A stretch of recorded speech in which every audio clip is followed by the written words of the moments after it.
So next, I think I invite myself for the talk, Dr. Lipi Chakrabarty. I think it's already put up. So it is on Save the Failing Bleb Release Pressure of Eye Surgeon in Patient.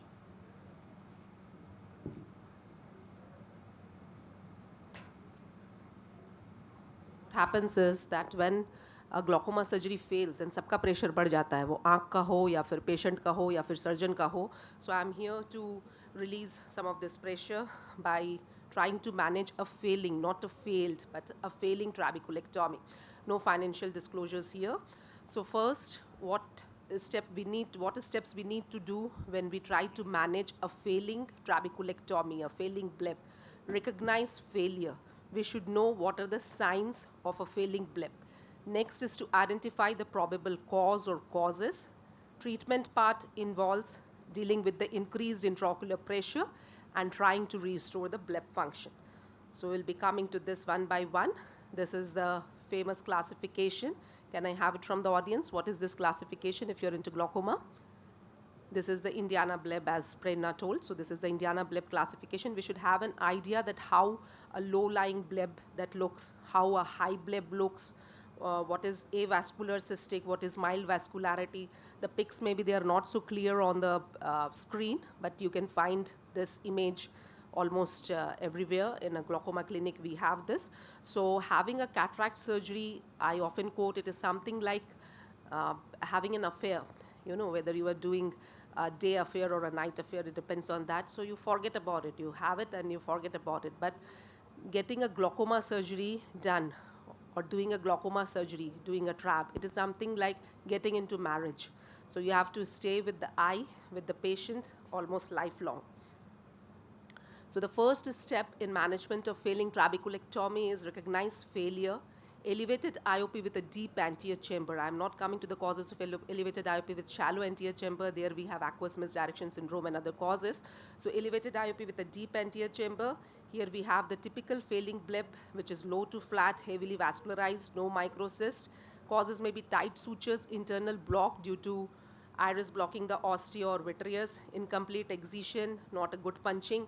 The next variety we have is the encapsulated bleb, commonly known as tenonsis. This is highly elevated, a very different appearance as we can see here. From the previous one, it is a smooth domed, large vessels, but intervening avascular spaces will be there, and there has to be a patent sclerostomy in case of an encapsulated bleb. Next step is identify the probable causes. So if it is an internal block, it is due to iris, ciliary body, vitreous or fibrin which is blocking the ostia. If it is an external block, then it is episcleral fibrosis or it is encapsulated bleb, as we just saw the differences. Encapsulated bleb that occurs about 1 month or 2 months of surgery, and that resolves at times with topical AGMs. So the causes, internal or external block, black rays, it is more common in certain countries, in certain races. Inflammatory glaucoma, post-traumatic secondary glaucomas, history of previous surgeries, it is trabeculectomy or cataract surgery, history of bleb failure in the same eye or the other eye, young age and males because there is more fibrosis, so they are more prone to failure. Now coming to the treatment. Treatment involves a wide modalities, a wide spectrum of modalities like bleb massage, anti-inflammatory therapy, steroids, AGMs, removal of releasable suture, LSL, bleb needling, bleb revision, and there are some miscellaneous procedures. Digital bleb massage. Now this is something which we start early on, even third or fourth day we can start. Gently we have to do from the upper lid. It has to be guarded on slit lamp or under proper supervision. This breaks early adhesions, forces aqueous through the patent sclerostomy. Intermittent, they should be intermittent and can be taught to the patient. When this is taught to the patient, it should be done from the lower lid for the patient. घर में करना है तो नीचे वाले lid से करो, ऊपर से क्या कब ज़्यादा pressure पड़ जाएगा, so AC can collapse. Anti-inflammatory therapy, that is in the form of steroids, AGMs, whatever is suitable. Topical aqueous suppressants are preferred. Avoid this inflammatory drugs, might cause inflammation, PGAs, prostaglandin analogs, primidone that causes more of allergy. Topical anti-glaucoma treatment used particularly for encapsulated blebs. It's a tenonsis which we saw some time back. Removal of releasable sutures. So this releasable sutures, these are applied many a time by comprehensive and glaucomatologists.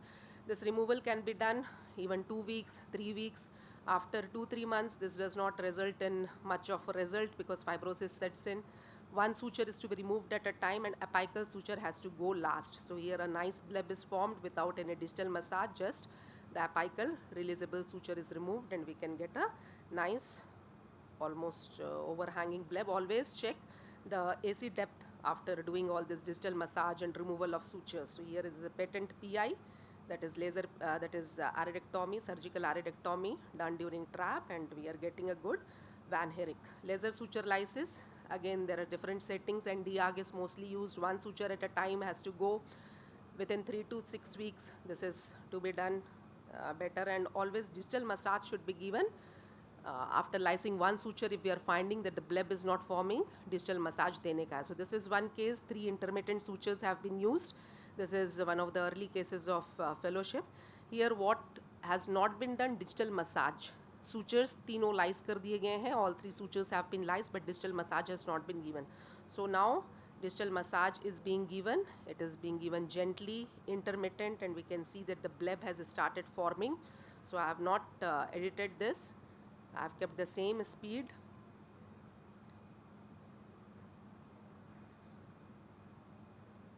Yeah, so we can see that a nice bleb is forming here. See how it is rising, and this goes to, yeah, so with a little distal massage, look how nicely the bleb has formed, and again we are checking the Van Herrick. Bleb needling, this is associated with subconjunctival injection of MMC or 5FU.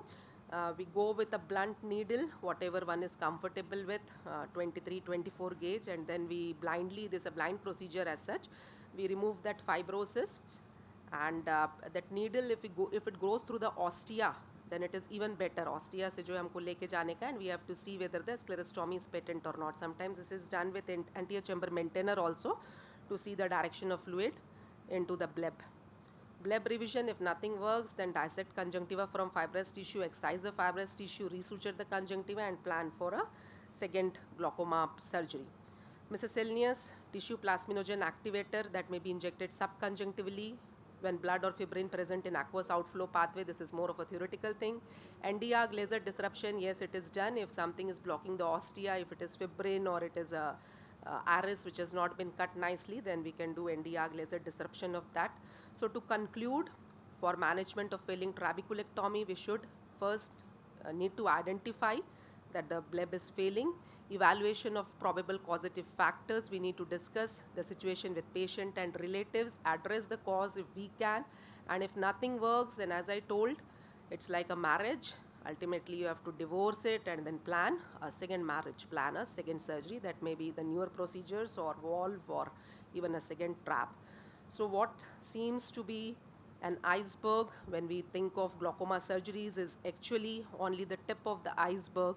There are many underlying factors, underlying causes which we need to consider when we evaluate a case of post glaucoma surgery. Thank you.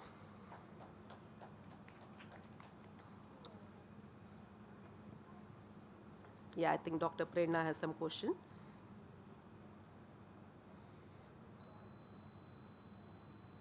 This mic is off. The battery is gone. I think you can use this if you want to. Thank you, Dr. Lipi. That was a really nice presentation. Thank you. Ma'am, I just want to ask that in the early, suppose within 1 month of trabeculectomy, if the bleb is failing, if there's impending tortuous vessels, so would you take the patient up for bleb needling in the OT or a 5FU would you give, other than bleb massage, and you've done all that? It's a traumatic glaucoma case maybe. Okay, so if that is, as madam is telling, it is a case which we expect already not very good results, like it is a post-trauma glaucoma or secondary glaucoma, pressures have been too high, and the surgeon has done good punching and everything, and releasable sutures or lyse the sutures, done digital massage, and then if the bleb is not working, yes, I might take the patient for bleb needling. I don't do it on slit lamp as some surgeons do. I properly have to counsel the patient and take the patient to OT. Though I don't. What about 5FU injection in the OPD, the 5 doses which we can give inferiorly? Yeah, so I have been actually into Arvind. Their 5FU, still it is not used that much, and at that time also it was not used. So I'm more of a MMC person. But yeah, 5-FU injections, I think they give it in north, and We give it it quite can be. frequently in secondary glaucomas when Right. we feel that there's impending failure. Yeah, We so start yeah, giving you it. can say, tell the dose and all for the benefit of the audience. We give it So, weekly, I think, in no, OPD. every day. Every day. Obviously, if it's difficult to call the patient every day, then we call them on alternate days. So it's a total dose of 25 mg and zero point 0.5 ml. It's like 5 mg and zero point 0.1 ml is one dose, first dose, and then call the patient ideally every day and give it for 5 days. So it's 25 mg total. But and we give it 180 degrees away from the bleb, so blebs are normally superior. So and in the inferior fornix, avoiding the conjunctival vessel and avoiding any you know, uh, the drug should not come out into the conjunctiva.